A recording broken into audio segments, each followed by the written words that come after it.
اعلان بھی سنتے ہیں، اپنے ہاتھوں سے قبر میں رکھ کر بھی آتے ہیں، قبرستان کے پاس سے بھی گزرتے ہیں،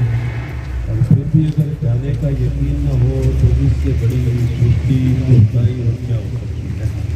اس سے پہلے جو آئے تھے وہ بھی دنیا چھوڑ کر گئے، ہم سے بعد میں جو آئیں گے وہ بھی آخر دنیا کو چھوڑیں گے، اور وقت مقررہ جب آئے گا جو مالک نے مقرر کر دیا ہے، اور جس کے آنے پر نہ ساتھ آگے جاتی ہے نہ پیچھے جاتی ہے، جب یہ ساری چیزیں ہمارے سامنے سے گزر رہی ہیں تو نبی رحمت کی بارگاہ میں سوال کیا گیا کہ سب سے عقل مند کون ہے؟ تو میرے نبی نے فرمایا جو موت کو یاد رکھتا ہے۔ جب موت یاد ہوگی تو پھر ہوگا کیا؟ اس دنیا میں رہتے ہوئے بندہ اللہ کی ناراضگی سے بچے گا، اللہ کی نافرمانی سے بچے گا، اور سوچے گا کہ جب جانا ہی ہے تو اچھے اعمال لے کر اللہ کی بارگاہ میں پہنچوں، جب مرنا ہی ہے تو پھر اللہ کی بارگاہ میں جاؤں تو کم از کم یہ آنکھیں ندامت سے جھکے نہ، شرمندگی نہ ہو کہ جب وہ قرآن میں بار بار کہہ رہا ہے وہ الذی خلق الموت والحیات لیبلوکم ایکم احسن عملا، زندگی اور موت میرے رب نے پیدا کی، آپ کو زندگی عطا کرتا ہے، پھر اس نے کہا موت دوں گا، اور ایک اور بھی اعلان اس نے ساتھ ہی فرما دیا کہ دوبارہ قبروں سے اٹھاؤں گا بھی، دوبارہ تمہیں زندگی عطا کروں گا۔ وہ زندگی کیسی ہوگی کہ تجھے میری بارگاہ میں کھڑا ہونا پڑے گا، اور جو میں نے تجھے دنیا کی زندگی دی تھی اس کا حساب دینا پڑے گا، جو وقت تیرے لیے میں نے دنیا میں مقرر کیا تھا اس وقت کا تجھے حساب دینا پڑے گا۔ اور میرے نبی نے تو یہاں تک فرمایا کہ بکریاں ہوتی ہیں نا، کچھ سینگوں والی بکریاں ہوتی ہیں اور کچھ بغیر سینگوں کے ہوتی ہیں، اور میرے نبی نے فرمایا وہ سینگوں والی بکری نے اگر بغیر سینگوں والی بکری کو تکلیف پہنچائی تو پہلے اس کا جواب اسے دینا پڑے گا، اور اس کے بعد پھر میرا رب انہیں مٹی میں ملا دے گا۔ ذرا سوچئے، اگر جانور دوسرے جانور پر دنیا میں رہتے ہوئے زیادتی کرے گا، اسے تکلیف پہنچائے گا، تو پہلے قیامت کو اسے بدلہ دینا پڑے گا، اس بدلے کے بعد پھر جا کر اللہ رب العزت اسے مٹی کے ساتھ ملا دے گا۔ تو ہم تو انسان ہیں، اللہ نے ہمیں دنیا کی ہر نعمت سے نوازا ہے، اور جتنی نعمتیں ہیں دنیا کی اللہ نے انسان کے لیے پیدا کی۔ جب ہر نعمت آپ کے لیے ہے تو آپ کو تو اپنی عبادت کے لیے پیدا کیا ہے، آپ کو تو انسانوں کی خدمت کے لیے پیدا کیا ہے، آپ کو تو دوسرے کو تکلیف دینے کے لیے نہیں، اس کی تکلیف کو دور کرنے کے لیے پیدا کیا ہے۔ میرے محبوب اور کریم آقا نے ارشاد فرمایا کہ میرا ایک امتی اگر کسی دوسرے امتی کو خوش کرتا ہے، اس کی مشکل کو دور کرتا ہے، اور دل میں خیال یہ ہے کہ میں اس بھائی کی مدد کروں گا، اس بھائی کی مشکل کو دور کروں گا، اس بھائی کے کام آؤں گا، تو یہ خوش ہوگا۔ تو بندہ خوش ہوتا ہے دعا دیتا ہے یا بد دعا دیتا ہے؟ خوش ہو کر ہمیشہ دعا دیتا ہے، اور وہ زبان سے کہے نہ کہے اس کے دل سے نکلتی ہے، اور جو دل سے نکلتی ہے وہ مالک تو اس کو قبول کرتا ہے۔ میرے نبی نے فرمایا سوچ یہ ہو کہ اپنے بھائی مسلمان کی مدد کر رہا ہوں،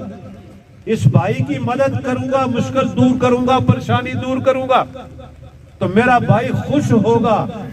ارے قربان جائے آقا کریم پر، میرے نبی نے فرمایا جب وہ یہ کرے گا نا تو مجھ مصطفیٰ کریم کو خوش کر رہا ہوتا ہے۔ دکھ اپنے، تکلیف اپنی، رشتہ داری اپنی، حقوق آپ کے، ذمہ داری آپ کی، ڈیوٹی آپ کی کہ دنیا میں رہتے ہوئے اپنے بھائی کی مدد کریں، دنیا میں رہتے ہوئے اپنے رشتہ دار کی مدد کریں، دنیا میں رہتے ہوئے ماں باپ کی خدمت کریں، دنیا میں رہتے ہوئے اولاد کی بہتر تربیت کریں۔ ارے ڈیوٹی اپنی دے رہے ہو، خوش اپنے نبی کو کر رہے ہو۔ اور میرے نبی نے فرمایا جو مجھے خوش کرتا ہے سمجھ لے کہ وہ رب کو خوش کر رہا ہے۔ نبی ناراض تو رب ناراض، نبی راضی تو رب راضی، نبی خوش تو رب خوش۔ اور میرے مصطفیٰ کریم نے فرمایا ارے جو رب کو راضی خوش کر رہا ہوتا ہے نا، میرا رب اسے جنت عطا کرتا ہے، میرا رب اسے جنت عطا کرتا ہے۔ تو کوشش کیا کریں کہ جو آپ کے ذمے آپ کے حقوق ہیں انہیں ادا کیا کریں، جو آپ کی ذمہ داریاں ہیں انہیں ادا کیا کریں۔ جب یہ ادا ہوں گی تو پھر یہ سفر آسان ہو جائے گا۔ ہمارے بزرگ آج جو دنیا چھوڑ رہے ہیں، آپ نے دیکھا ہوگا ساری زندگی انہوں نے محنت کر کے اپنا وقت گزارا ہے۔ جہاں بھی آپ کو نظر آتے، سڑک پر نظر آتے، اپنے کام میں نظر آتے۔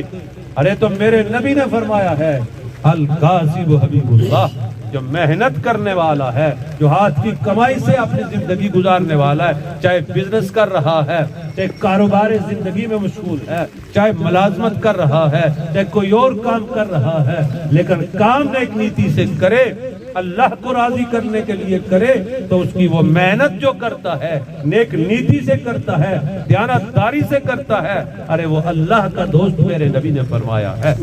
تو ہمیں بھی سوچنا چاہیے، ہمیں بھی غور کرنا چاہیے، ارے جو کل بیت گیا اس پر بھی ندامت ہونی چاہیے، جو آج گزر رہا ہے اس کی سوچ ہونی چاہیے، جو کل آنے والا ہے۔ جب ہم قبر میں جائیں گے تو قبر کی روشنی کو بھی دیکھنا پڑے گا، قبر کے اندھیروں کو بھی دیکھنا پڑے گا۔ ارے اس نبی نے تو ارشاد فرما دیا ہے کہ میری امت کو اللہ نے 2 نور عطا کیے ہیں، ذرا غور کیجئے۔ ارے اس نور کو بھی کا خیال بھی رکھتے ہیں، جو قبر کی روشنی ہے، جو قبر کے اندھیروں کو دور کرتی ہے۔ ایک میرے نبی نے فرمایا کہ وہ نور قرآن ہے، دوسرا میرے نبی نے فرمایا وہ نور رمضان ہے۔ ارے کل کی بات آپ رمضان گزار کر چھوڑا ہے ہم نے، دیکھیں کتنے لوگ ہمارے رمضان کے بعد اس دنیا کو چھوڑا ہے انہوں نے، ہم نے بھی جانا ہے۔ ارے رمضان پھر آ رہا ہے، ذرا سوچئے تو صحیح، آپ رمضان میں عبادت کتنی کرتے ہیں، ریاضت کتنی کرتے ہیں، اس رمضان کا خیال کتنا رکھتے ہیں؟ جو قرآن میری آخری کتاب ہے،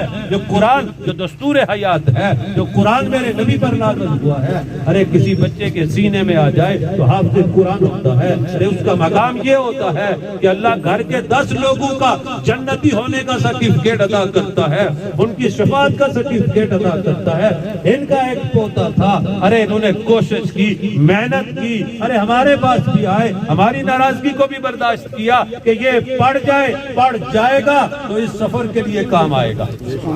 پڑھ جائے گا تو اس سفر کے لیے کام آئے گا۔ ان کے بھانجے ہیں، ارے حافظ عبد الغفور صاحب، اللہ نے ان کے سینوں میں قرآن کو محفوظ کیا ہوا ہے۔ ان کے کتنے رشتہ دار مجھے نظر آ رہے ہیں جنہیں میرے مرشد کریم کی نظر کرم کر سکتا ہے، اس کامل کی نظر ہے کہ ان کے سینوں میں قرآن ہے۔ کتنے لوگ یہاں مجھے نظر آ رہے ہیں، ارے جن کے سینے میں قرآن ہے، تو یہ تو وہ عظیم چیز ہے کہ قبر میں روشنی بنتی ہے۔ دنیا میں اگر قرآن پڑھے تو آپ کے لیے نیکیوں کا خزانہ بنتا ہے، دنیا میں قرآن کی تلاوت کرے روزی میں برکت بنتی ہے۔ جب یہ ساری چیزیں ہیں، ایک بندہ مومن کو سوچنا چاہیے مرنا بھی ہے، دنیا چھوڑنی ہے، تو کیوں نہ اس حال میں چھوڑے، اللہ راضی ہو، اللہ کا رسول راضی ہو، ساری منزلیں آسان ہو۔ دعا ہے کہ اللہ رب العزت ان کی منازل کو آسان فرمائے، جنت میں اعلیٰ مقام عطا فرمائے، ہمیں دنیا میں رہتے ہوئے زندگی اسلام پر، دنیا چھوڑے تو موت ایمان پر عطا فرمائے۔ وما علینا الا البلاغ المبین۔ اپنی صفحے میں درود فرما لیں اور نیت بھی داری کریں۔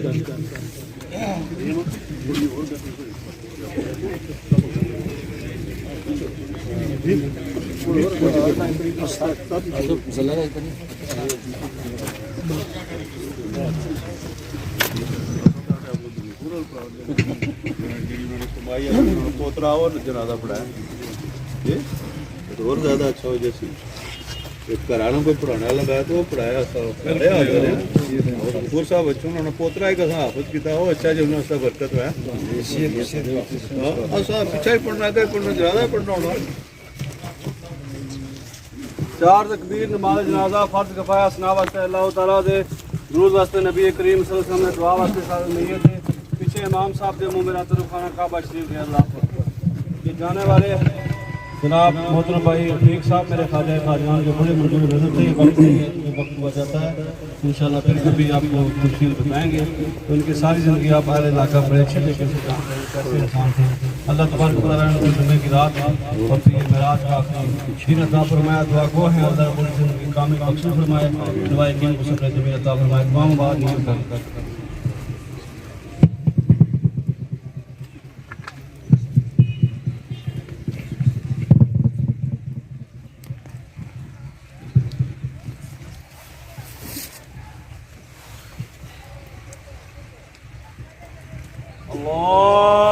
اللہ اکبر نبی پاک صلی اللہ علیہ وسلم حضور کے وسیلہ الہ بسالین انبیاء مرسلین صدیقین شہداء صالحین مومنین مومنات مسلمین مسلمات بالخصوص ہماری حضرت کی شخصیت جناب محترم بزرگ ہمارے جناب رفیق صاحب محمد یا الہ العالمین جس طریقے سے تم نے دنیا کے اندر ان کو صالحین کی سنگت عطا فرمائی یا اللہ آنے والی ان کی منازل آسان فرمانا یا اللہ قبر حشر قیامت کی منازل آسان فرمانا بحیثیت انسان کوئی بھی چھوٹی بڑی غلطی سازد ہو گئی ہو تو اپنے کرم اور فضل سے ان کی آنے والی منازل آسان فرمانا ان کی کامل بخشش اور مغفر ہما کر جنت الفردوس میں اعلیٰ عرفہ مقام نصیب فرمانا جبار رحمت میں جگہ عطا فرمانا یا الہ العالمین کل قیامت کے دن نبی پاک صاحب اللہ کی شفاعت کبریٰ نصیب فرمانا دعائے یقین کو پسماندگان کو صبر جمیل عطا فرمانا ہم جتنے بھی نماز جنازہ کے اندر شریک ہوئے ہماری خطائیں بھی معاف فرمانا یا الہ العالمین تک روزہ محبوب ترے ذات جاوے جان سخالی اور بے نصیب نبی دا کلمہ موت شہادت والی اجمعین برحمتک